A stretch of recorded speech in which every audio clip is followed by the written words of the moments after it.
Donc, je suis Michael Priol, le fondateur du groupe Internet Factory, plus connu pour ses marques Netlinking et SEO.fr. Nous sommes spécialisés en SEO, mais également en GEO. Aujourd'hui, nous allons parler de GEO. ChatGPT, 90% des sites sont invisibles. Seulement 10% remontent dans les résultats.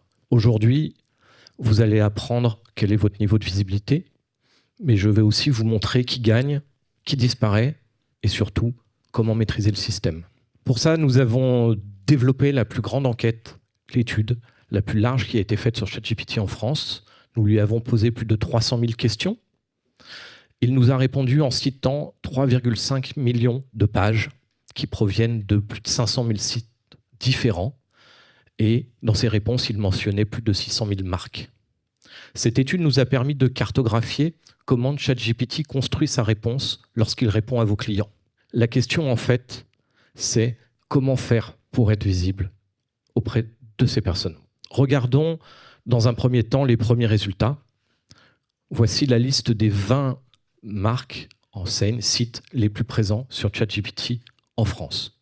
Sans surprise, on nous en parle tout le temps, Reddit domine et Wikipédia également. Et si on couple les différentes versions de Wikipédia, Wikipédia est plus visible que Reddit. Maintenant, ce qui est intéressant dans cette étude, c'est qu'il y a des surprises. La première, c'est que plus du quart des sites qui sont cités par ChatGPT en France sont des sites en langue étrangère. Et moi, ce qui m'a choqué, c'est que 15% des sites qui sont proposés par ChatGPT sont ce que Google considérerait comme du spam. On a des faux comparateurs qui sont là pour faire de l'affiliation Amazon. On a même des sites qui copient mot pour mot les résultats et les phrases de Wikipédia. Alors, ce ne sont pas les fins fonds de notre classement. Là, ces stats proviennent des 300 premiers résultats dans les résultats de ChatGPT. Le problème, c'est que si vous ne donnez pas la bonne information à ChatGPT, il va utiliser d'autres sources pour parler à vos clients. L'enjeu, c'est d'arriver justement à ne pas être à la place de ces spammers ou de ces sites étrangers. Votre but, c'est d'arriver à vous positionner dans les réponses que cherchent vos clients. Prenons un exemple avec une requête que j'ai posée à ChatGPT. L'enjeu, c'est d'être mentionné. La réponse est vraiment là. Le but, c'est d'être mentionné. Votre marque doit être mentionnée dans ChatGPT. Une discussion avec ChatGPT prend en moyenne 7 minutes. Plus votre marque sera mentionnée, plus vous toucherez les esprits. Alors, bien évidemment, ce n'est pas facile à traquer puisque quelqu'un qui découvre ou se renforce sur l'idée de votre marque ne prendra pas forcément un lien pour venir sur votre site, mais il ira peut-être sur Google pour vous retrouver, mais on ne peut pas tout mesurer. ChatGPT ne mentionne pas les gens au hasard, il utilise des sources pour ça. L'objectif, ça va être d'être cité, ou encore mieux, d'être présent dans les sources que ChatGPT utilise. Si ces sources parlent de vous, c'est ainsi qu'il va construire sa réponse et vous mentionner. Voilà, finalement, ce qu'il faut comprendre, c'est que si vous maîtrisez les sources de ChatGPT, vous maîtriserez ce que ChatGPT va dire et vous maîtriserez ce que ChatGPT mentionnera dans ses résultats. Regardons maintenant quels sont les types de sites qui sont proposés par les différentes IA. iOverview, Gemini, Perplexity, c'est à peu près les mêmes types de sites qui sont présentés dans leurs résultats, majoritairement des blogs et des news pour près de 70% des résultats. À l'inverse, ChatGPT, même s'il met également fortement ces types de contenus en avant, va préférer des wikis et des comparateurs. On va descendre d'un niveau de granulométrie et on va regarder quels sont maintenant les types de contenus qui sont poussés dans les différentes IA. Si on regarde Gemini et Perplexity, ça va être des articles de blog, des guides, des conseils. Ici, j'utilise en fait les termes qui sont utilisés dans les URL pour comprendre quels sont les documents qui sont cités par les IA. Et ChatGPT, lui, ça va être des tendances, des avis et des comparatifs. Tout l'enjeu pour vous, ça va être finalement, si vous souhaitez maintenant être cité, tout à l'heure je vous ai parlé des mentions, le premier objectif, donc le fait que votre marque soit utilisée abondamment par ChatGPT. Maintenant, si vous voulez qu'il y ait un lien vers votre site, que vous voulez être cité, l'objectif, ça va être d'obtenir donc ces citations. Pour ça, il va falloir adapter votre contenu, créer du nouveau contenu. Si vous ciblez ChatGPT, plutôt des comparatifs et des avis. Et si vous ciblez Gemini et Perplexity, plutôt des guides et des conseils. L'idéal, c'est de faire les deux. Comme ça, vous êtes visible un peu partout. Revenons à notre étude. Je vous ai fait une sélection des principaux médias français qui sont visibles sur ChatGPT et on va s'intéresser à l'évolution. Mon étude de base date de septembre. Septembre, c'est il n'y a pas longtemps, c'est il y a 2 mois, mais tout va très vite dans l'IA et on a des datas quand même sur novembre, donc on va regarder comment les choses évoluent. Premier élément, Reddit perd énormément en visibilité. C'est complètement logique. En fait, Reddit n'était pas tellement utilisé en France. On a appris à le connaître majoritairement avec toutes les communications qui sont faites autour de ChatGPT et il répond moins aux usages. 60% de perte de visibilité pour Reddit en 2 mois. Mais maintenant, ce qui est vraiment très très étonnant, c'est que certains grands médias français dégringolent. On a ici le cas du Monde, qui est passé de 4200 pages citées à 2300. On a Elle, qui a perdu 96% de visibilité. On a 20 minutes, qui est devenu inexistant. Et de même pour Femina.fr. Qu'est-ce qui s'est passé ? En fait, ce sont des médias qui ont décidé de ne pas partager ou de partager partiellement pour le cas du Monde qui a un accord de partenariat avec OpenAI. Voilà, il y a des problématiques effectivement de droits d'auteur, tout un tas de choses, mais est-ce qu'ils sont en train de passer à côté d'une révolution, hein ? Est-ce que c'est le bon choix ? Chacun en jugera, mais on est face peut-être à ce qui se passait il y a 20 ans avec l'arrivée de Google. Maintenant, les 20 prochaines années se passeront sur ChatGPT. Est-ce que ne pas être présent est la solution ? C'est une question. Si je vais plus loin dans l'analyse de nos données, et puis je ne vais pas pouvoir vous mettre tout le tableau des plus de 300 000 requêtes ou 600 000 sites que l'on a récupérés, en France, on a, j'estime, 5 millions de sites qui sont actifs et maintenus. Ce qu'on se rend compte, c'est qu'il n'y a que 10% de ces sites qui sont cités par ChatGPT. Et notre étude est conséquente, c'est-à-dire qu'on n'est pas juste sur un petit échantillon. Et quand ces sites sont cités par ChatGPT, ils le sont généralement, pour 90% d'entre eux, sur moins de 10 requêtes. En fait, ce qui est derrière ça, c'est que ChatGPT ne fonctionne pas comme Google. Google cherche à indexer quasiment l'ensemble du web. ChatGPT se fait une idée d'un site sur quelques pages, 6,7 en moyenne. Il n'y a que 250 sites qui ont plus de 1000 pages qui sont cités dans ChatGPT. On va regarder un petit exemple de cas dans l'assurance. Ici, dans ce premier tableau, on voit la visibilité des principaux acteurs dans l'assurance, assez variable, mais plutôt homogène. Et j'ai pris deux assureurs. D'un côté, on a Direct Assurance, hein, vous avez tous leur jingle en tête. Ils font des millions d'euros de dépenses en pub télé constamment pour être très présents dans nos esprits. Et en face, un petit agent général toulousain, qui est quasiment tout seul dans son entreprise. Alors je le connais depuis longtemps, il a plutôt très bien maîtrisé comment utiliser Google et gérer son référencement. Et il a aussi parfaitement compris comment utiliser l'IA et être visible dans ChatGPT. La preuve, il est plus de 2 fois plus visible que Goliath. En fait, la question sous-jacente, c'est une histoire de probabilité. Qu'est-ce qui fait qu'un article que je vais publier sur mon site va être repris dans ChatGPT ? Quelle est la probabilité que de publier du contenu sur mon site va ressortir ? Et derrière ça, on a vu que les citations étaient très importantes. Finalement, si je veux être mentionné dans ChatGPT, il faut que les autres parlent de moi, mais autant choisir mes partenaires. Si je pouvais identifier quels sont les sites qui sont le plus facilement repris par ChatGPT, c'est avec eux que je dois passer des partenariats, et pas avec Pierre-Paul Jacques. Et donc, j'ai développé un indice que j'appelle le GPT Reach, qui est ce pourcentage finalement de publication. On va regarder plutôt qu'une fois. Alors si je vous laisse prendre en photo la formule, on va regarder comment se calcule ce score. Je reprends le secteur de l'assurance. La Massif a 280 pages qui sont citées par ChatGPT. Ils ont au total plus de 13 000 pages qui sont indexées dans leur site. En fait, leur GPT Reach est de 2,1%. C'est-à-dire que statistiquement, un contenu publié dans la Massif aura 2% de chance d'apparaître dans ChatGPT. Alors on va comparer ce score aux autres acteurs du secteur. Sans surprise, ce sont les comparateurs qui se ressortent en tête, avec des scores très très honorables. Et le Lynx, même si il a 2 fois moins de pages qui sont citées dans ChatGPT, aura une probabilité quasiment 2 fois plus forte d'être cité que son concurrent, les Furets. Les deux ont des scores très honorables. Et notre petit agent général toulousain, lui, a un score de 10%, ce qui était exceptionnel comme niveau, puisque moi j'ai accès à plus de data et je peux comparer. À titre de comparaison, si on prend l'ensemble du secteur de l'assurance, le GPT Reach est de 2%.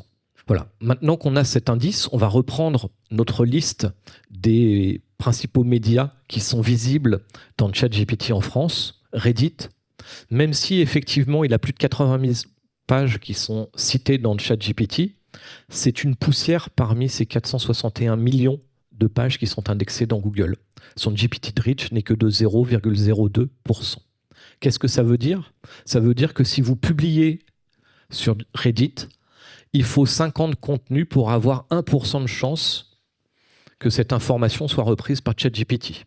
À l'inverse, si on prend un site plus thématisé comme Passion Décoration que nous avons vu tout à l'heure dans l'exemple de Brico Dépôt, ben là, son GPT-Rich est de 5%. Ça veut dire qu'un site thématique comme celui-ci a 250 fois plus de chances d'être repris par ChatGPT. Je pense qu'il est préférable d'être visible dans une multitude de sites comme celui-ci plutôt que de viser un média comme Reddit. Regardons maintenant l'ensemble des autres médias. Le média qui remonte le mieux dans ChatGPT, en tous les cas en utilisant cet indicateur du GPT-Rich, c'est Santé Magazine. J'ai été surpris, moi je me serais attendu à retrouver Doctissimo. C'est plutôt le leader dans la santé sur Google. J'ai cherché, Doctissimo en septembre était quasiment invisible. Il n'avait que 2 pages qui étaient reprises par ChatGPT. Par contre, sur notre étude de novembre, il était plus trop très présent. En fait, eux ont fait le choix inverse que les médias que nous avons vus tout à l'heure. Ils ont fait le choix de redonner accès à ChatGPT à leurs données. Et donc, ils se retrouvent de nouveau visibles. Alors, on peut très bien imaginer des stratégies sans finalement être cité par ChatGPT. Ce qui compte pour notre marque, c'est d'être mentionné. C'est pour ça que je vous ai mis à l'époque le nombre de mentions qu'avait Doctissimo. Alors, ce n'est pas le bon exemple pour illustrer sa stratégie. Je vais faire une petite parenthèse et on reviendra ensuite sur les données de notre analyse. Le cas de Corsica Ferries. Corsica Ferries est très mentionné. 154 requêtes dans notre étude qui mentionnent Corsica Ferries, mais ils ne sont cités que 5 fois. Leurs contenus sont peut-être pas tout à fait adaptés à ce que ChatGPT recherche. Il y a aussi des problèmes avec les différentes langues du site, où on l'a vu, ChatGPT aimait beaucoup citer des sites en langue étrangère. En fait, pourquoi il est aussi présent dans ChatGPT? C'est parce qu'il y a beaucoup de sites qui le mentionnent, des sources de ChatGPT qui parlent de Corsica Ferries. On a ici Senior Vacances qui a un GPT-Rich de 7,8 et un peu plus bas, Croisière et Voyage qui a un GPT-Rich de 2,4. Voilà, revenons à notre étude. Si on continue à regarder quels sont les sites les plus visibles, ce sont finalement les sites thématiques. Les médias thématiques ont tendance à mieux ressortir. Ça me semble tout à fait logique. ChatGPT cherche une information qualitative et il va plus préférer la prendre chez des spécialistes que chez des généralistes. J'ai voulu creuser les choses et essayer d'aller un peu plus loin dans la compréhension finalement. Si on prend le cas du Figaro, qui a 2 sites dans le classement, on voit que son site plus spécialisé, Madame Figaro, est 4 fois plus visible en termes de GPT-Rich que le Figaro lui-même. Donc on va faire un petit tour du côté du SEO. L'année dernière, j'avais lancé une étude. Il y a 1 an, les gens se posaient la question, est-ce que je dois utiliser les IA pour faire mon contenu ? Maintenant, je n'entends plus parler de cette question. À peu près tout le monde cède des IA pour faire son contenu. Mais il fallait amener la réponse de façon irréfutable et j'avais lancé ce test. Qu'est-ce qu'on avait fait? On avait pris un échantillon de 250 sites que l'on a alimenté avec du contenu par l'IA. Je ne vais pas vous expliquer toute la présentation. Si vous voulez, vous irez sur ma chaîne YouTube et puis vous pourrez avoir l'étude. En 6 mois, voilà ce que nous avons obtenu. Le nombre de mots-clés a été multiplié par 3 et le trafic par 5 grâce à l'alimentation avec du contenu généré par les IA. Graphiquement, voilà ce que ça donne. Ici, on a un site dans l'univers du dentaire. Très, très belle croissance. En résumé, voilà ce qu'il faut. Ce qui m'intéresse et pourquoi je vous ai mis ça, c'est pas pour vous parler de SEO, c'est que je me suis dit, tiens, si j'allais regarder cet échantillon de 250 sites, comment ils se comportent dans ChatGPT? Est-ce que c'est des sites qui sont visibles ou pas? Et la réponse, c'est que nos sites sont plutôt très visibles en utilisant cette méthodologie, puisque nos sites d'assurance performent 2 fois mieux que les sites du secteur. Certes, on n'atteint pas les niveaux des comparateurs d'assurance, mais ce n'est pas notre métier, ce ne sont pas nos types de sites. Et j'ai pu aller les comparer à d'autres sites de notre catalogue qui ne bénéficiaient pas de cette méthode. Et on voit effectivement que cette méthodologie, avec du contenu généré grâce aux IA, est très efficace pour remonter dans ChatGPT. On atteint même parfois des scores assez élevés. J'ai voulu aller encore plus loin et voir si des sites encore plus thématiques seraient plus efficaces. Et j'ai pris par exemple l'univers du cheval, où là aussi on voit que finalement le GPT-Rich est en train d'augmenter. Plus mes sites vont être spécialistes, plus mon GPT-Rich va être élevé. Alors, il y a des différences par secteur et c'est pour ça que je vous ai mis ces exemples, ça donne un peu des éléments de comparaison. En fait, notre principal métier chez Netlinking, c'est d'être éditeur de sites. Nous sommes le plus gros éditeur de sites en France. Nous possédons plus de 15 000 sites thématiques, toutes les thématiques, sauf les thématiques illégales. Et on va utiliser ces sites, que ce soit en SEO ou en GEO, pour renforcer les stratégies que nos équipes de consultants mettent en place avec nos clients. Et c'est ce qui nous différencie de nos concurrents. En conclusion, ChatGPT adore les sites spécialisés. Donc, si vous cherchez à améliorer votre visibilité dans ChatGPT, de bénéficier d'un maximum de mentions, l'objectif sera d'être utilisé comme source par des sources que GPT utilisera.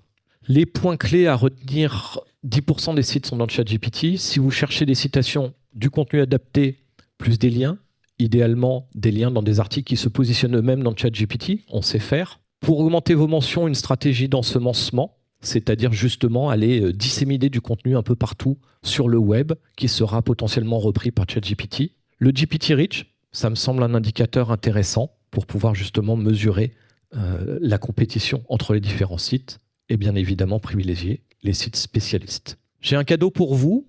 Si vous scannez ce QR code ou que vous recopiez ce lien, je vous donne la base de données des 50 000 sites les plus visibles sur ChatGPT avec leur nombre de requêtes et leur nombre de pages qui se positionnent.